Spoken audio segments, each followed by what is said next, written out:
All right, welcome. In this explainer, we are going to walk through a complete step-by-step guide for installing Windows 10. And here's the best part. This method is basically future-proof. It's designed to work forever, even after Microsoft officially pulls the plug on support. So let's just dive right in. So you've got a PC. Maybe it's brand new, maybe it's an old machine you're trying to bring back to life, or hey, maybe you just want that super clean, fresh install feeling. Well, you are in the right place. This guide has got you covered, and we are going to walk through every single step together. Okay, first things first, let's talk about a really important date, October 14th, 2025. You're going to want to circle that on your calendar. Why? Because that's the day Microsoft officially ends support for Windows 10. The official download links, poof, they could just disappear. And that is exactly why this guide is so important. It's not just for today, it's designed to work long after that deadline has passed. So here's how we're going to break it all down. 4 simple phases. First, we'll get our tools ready. Then, we'll create the bootable drive. After that, it's the main installation. And finally, we'll wrap up with the final setup and configuration. Simple as that. Let's jump right into part 1. All right, let's get into it. Part 1, getting your tools ready. And before we can do literally anything else, we need the main ingredient for this whole recipe, the Windows 10 installation file. You'll hear it called an ISO file, and it's absolutely essential. So you might be asking, what exactly is an ISO file? Well, think back to the days of installation DVDs or CDs. An ISO is basically all of that, the entire disk crunched down into one single, neat digital file. It is the digital blueprint we're going to use to build your brand new Windows 10 system. Okay, so how do you get this file? You've basically got 2 options, and it all depends on when you're doing this. Right now, before that 2025 deadline, you can just use Microsoft's own official tool, the Media Creation Tool. It's easy. But after that date, you'll probably need to find a trusted, archived copy. For this guide, though, we're going to stick with the official method since it's still available. Using the Media Creation Tool is actually super straightforward. You just download it, run it, accept the terms, you know the drill. But here are the 2 really important clicks. First, make sure you select Create Installation Media for another PC. That's the one that gives you all the control. Then, and this is crucial, uncheck the box that says Use the recommended options. This lets you pick your language and, more importantly, make sure you've selected the 64-bit version, which is what you'll want for any modern computer. After that, just tell it to save as an ISO file, pick a spot on your computer, and you are good to go. Okay, part 2. We have our main ingredient, the ISO file. Now we need to turn it into something we can actually use. We're going to create a bootable USB drive. This is the little guy you'll actually plug into your PC to kick off the whole installation. And for that, we're going to use a fantastic and free little tool called Rufus. So what do you need for this step?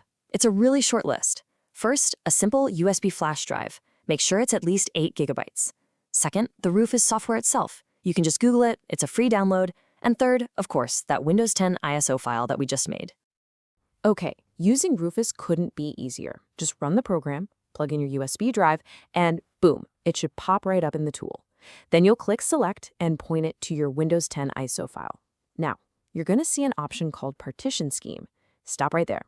This is probably the single most important choice you're going to make in this whole step. So let's talk about what it means.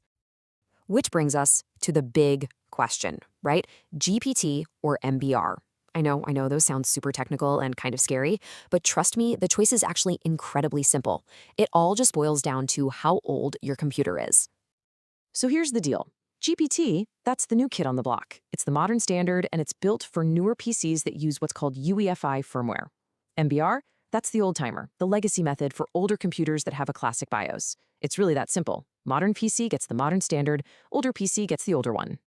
So let's just cut through all the noise. Here is the one simple rule you need to remember. If you have a new PC, or really anything made in the last decade or so, you use GPT. That's it. End of story. Don't overthink it, just pick GPT. It's the right choice for pretty much all current hardware. Okay, so you've made all your choices, you click Start, and bam, you get this warning message. It looks a little intimidating, right? It's talking about a revoked bootloader and security violations. Your first instinct might be to panic. Don't. This is actually completely normal, and we're expecting it. So what's going on here? Why does this pop up? Well, it's because Windows 10 has a known vulnerability with something called Secure Boot, and it was just never patched.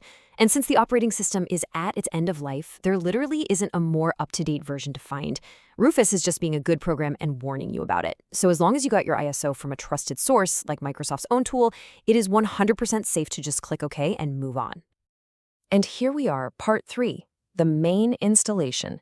This is the main event, folks. We're going to take that USB drive we just made, plug it in, boot the computer from it, and get that hard drive all prepped and ready for its new OS. All right, I need you to lean in and pay close attention for this next bit, because this is, without a doubt, the most crucial part of a clean install. It's also the part that tends to scare people the most, partitioning the storage drive. This is literally where we draw a map and tell Windows exactly where it's going to live.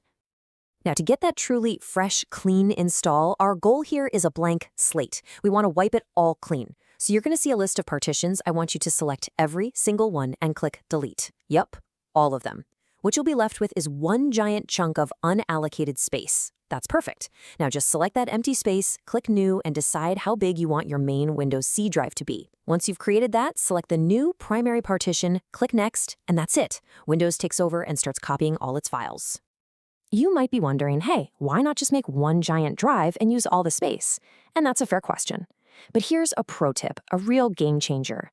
By creating a second separate partition for all your data, your documents, your photos, your games, you can completely reinstall or reset Windows down the road without ever touching your important files. Believe me, this is an absolute lifesaver. And just like that, we're on to the final stretch. Welcome to part 4, the final setup. Your computer has rebooted, and you're now looking at the friendly Windows setup screen. Take a deep breath, because the hard part is officially over. This is just the fun part, a little bit of personalization. Okay, first you'll do the easy stuff. Pick your region, your keyboard layout, but now listen up because here is another really important tip. When Windows asks you to connect to a network, you're going to click the little link that says, I don't have internet. Then you'll click Continue with Limited Setup. Why? This is the secret trick to creating a good old-fashioned local user account, so you're not forced to sign in with a Microsoft account. After that, just click through the privacy settings, and you're basically at the finish line.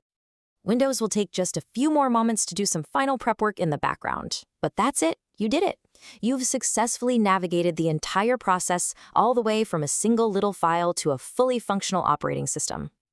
So, congratulations. It's official. You have successfully completed a clean installation of Windows 10. You've got a fresh, clean slate, a blank canvas, ready for you to make it your own. And that really is all there is to it. Your brand new super fast desktop is waiting for you. So the only question left to ask is, what's the very first thing you're going to do?